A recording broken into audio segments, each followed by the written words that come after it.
नमस्कार दोस्तों, कैसे हैं आप। आज हम एक ऐसी होम्योपैथिक मेडिसिन के बारे में डिस्कस करेंगे जिसका आज के रिसेंट सिनेरियो में डिमांड बहुत ज़्यादा बढ़ गया है, जिसका कारण इन दिनों फैले भयानक महामारी या पैंडेमिक से बचाव के लिए वेरियस मेडिकल एजेंसीज द्वारा बताई गई इसकी उपयोगिता है। यह दवा है कैम्फर। आज हम शरीर के अंगों के अनुसार कैम्फर की मेडिसिनल यूटिलिटी के बारे में टॉप टू बॉटम डिस्कस करेंगे और किन सिम्टम्स के ऊपर कैम्फर का बेस्ट एंड इफेक्टिव रोल है यह भी बताएंगे। साथ ही कैम्फर का इन दिनों महामारी के कारण फैले भयानक रोग की प्रिवेंशन एवं क्योर के साथ कैम्फर का क्या रिलेशन है और किस एक्सटेंट तक यह भी बताएंगे। तो दोस्तों, इस इम्पोर्टेंट विषय को जानने के लिए वीडियो के अंत तक बने रहिएगा। कैम्फर को कैम्फोरा ऑफिसिनेलिस, कैम्फोरा ऑफिसिनेरम या कैम्फोरा भी कहते हैं और हिंदी में इसे कपूर कहते हैं। ये सिनामोनम कैम्फोरा नामक वृक्ष से निर्मित होता है।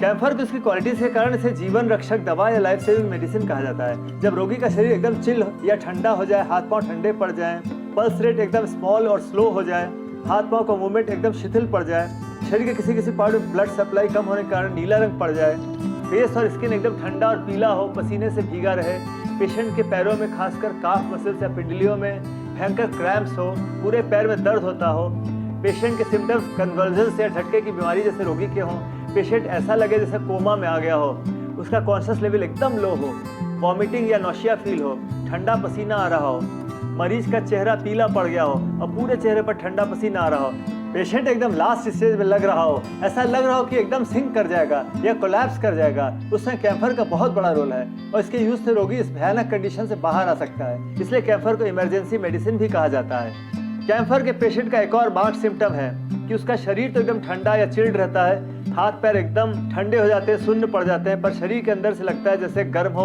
और पेशेंट को इस हालत में जबकि चादर या किसी चीज़ से रैप करने पर आराम मिलना चाहिए, पेशेंट उसके लिए एकदम राजी नहीं होता और चादर हटा देता है, साथ ही कमरे की खिड़की और दरवाजे को खोलने के लिए कहता है। पर सिम्टम्स में कमी आने पर या रेमेडी होने पर पेशेंट इसके विपरीत चलता है, वह उसको रैप करने को कहता है और खिड़की दरवाजे बंद करने को कहता है। यह एक कंट्रोवर्शियल कैरेक्टर या सिम्टम है। ऐसा दिखने पर यह समझ लेना चाहिए कि रोगी कैम्फर का पेशेंट है और इस पर कैम्फर तुरंत काम करेगा।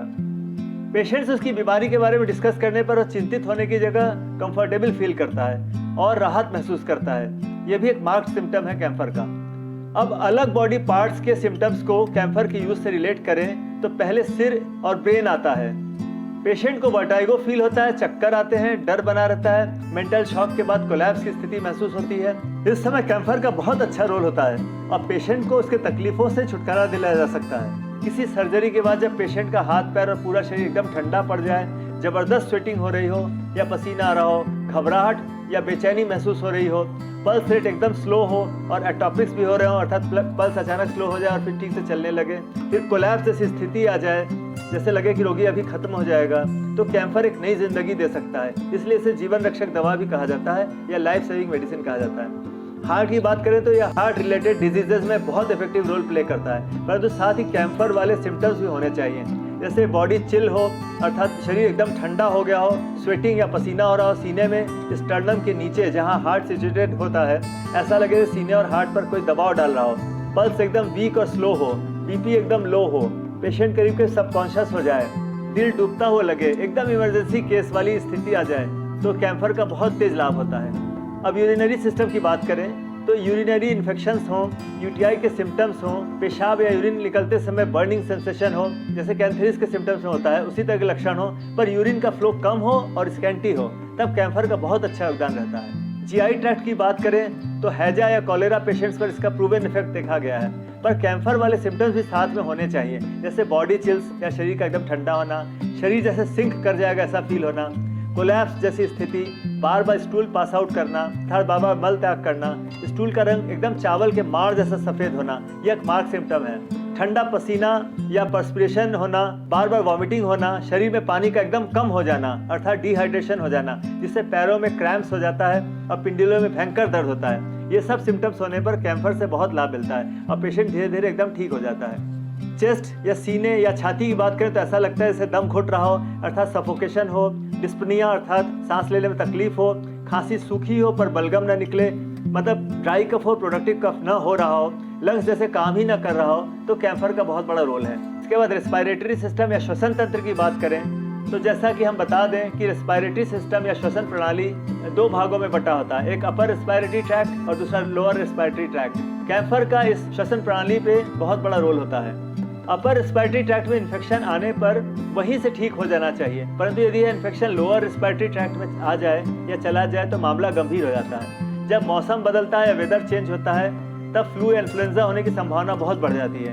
इन्फ्लुएंजा होने पर रोगी को तेज बुखार आ जाता है, नाक से डिस्चार्ज नहीं होता, लेकिन हल्का हल्का पानी आता रहता है और फील होता है। आवाज़ बैठी हुई होती है और आवाज़ एकदम क्षीण या वीक हो जाती है।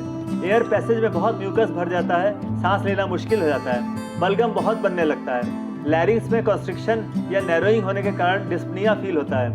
ब्रोंकाई जैसे ड्राई हो जाता है, एकदम सूखा हो जाता है। खांसने पर एक्सपेक्टोरेशन नहीं होता, अर्थात बलगम नहीं निकलता। सांस लेने के साथ ही खांसी आए, फेफड़े जैसे काम न कर रहे हों और पूरा शरीर एकदम ठंडा हो जाए, ठंडा पसीना आए, भयंकर थकावट हो जाए और मानो जान ही निकल जाएगी ऐसा फील हो। ऐसे में कैंफर एक लाइफ सेविंग ड्रग का काम करता है। या इसे इमरजेंसी ड्रग भी कहा जाता है। ये एक इमरजेंसी ड्रग की तरह काम करता है। इन्हीं सब सिम्टम्स की वजह से और इस सिम्टम्स में लाइफ सेविंग ड्रग की तरह काम करने के कारण शायद आज के युग की महामारी में कैंफर का यूज़ करने की सलाह दी जा रही है और इसीलिए प्रिवेंशन के लिए भी इसका यूज़ बताया जा रहा है। अब हम कैंफर के डोसेजेस के बारे में बात करेंगे। कैंफर का एक्शन बहुत रैपिड या त्वरित और डीप रूटेड होता है, पर इसका असर देर तक नहीं रहता, इसीलिए इसके रिपीटेड डोजेस देने के लिए कहा जाता है, अर्थात बार बार इसके डोजेस देना चाहिए। कैंफर की लो पोटेंसी जैसे 1x या 3x और मदर टिंचर को बेस्ट माना गया है, परंतु पेशेंट की सीवियर कंडीशन में 1m का प्रयोग भी किया जा सकता है, पर 1m भी दिन में कम से कम 3 बार रिपीट करना चाहिए। 1m की 3-4 बूंदें एक बार में लेनी चाहिए। मदर टिंचर की 10-10 बूंदें एक बार में लेनी चाहिए और जरूरत पड़ने पर दिन में 6-7 बार भी ले सकते हैं। Methods of intake. कैंफर को कभी भी डायरेक्ट जीभ पर या पानी में घोलकर नहीं लेना चाहिए, इसे चीनी, मिल्क पाउडर या बताशे में मिलाकर देना चाहिए। प्रिकॉशन। कैंफर को रखने के लिए सावधानियां बरतनी चाहिए। कैंफर को अन्य होम्योपैथिक मेडिसिन से एकदम अलग हटा कर रखना चाहिए, क्योंकि एंटीडोट प्रॉपर्टी के कारण अन्य दवाओं के गुण को ये खत्म कर देता है। इसके अलावा कैंफर के इफेक्ट्स के बारे में और भी बहुत सी बातें हैं, पर जो सबसे सिग्निफिकेंट और महत्वपूर्ण तथ्य या फैक्ट्स हैं उन्हें हमने आपसे डिस्कस किया है। आशा है आपको वीडियो जरूर पसंद आया होगा। यदि हाँ तो इस वीडियो को जरूर सब्सक्राइब करिएगा और बेल आइकन को प्रेस कर दीजिएगा। तो दोस्तों, आज का वीडियो बस यहीं तक। अगले वीडियो में फिर मिलेंगे। नमस्कार।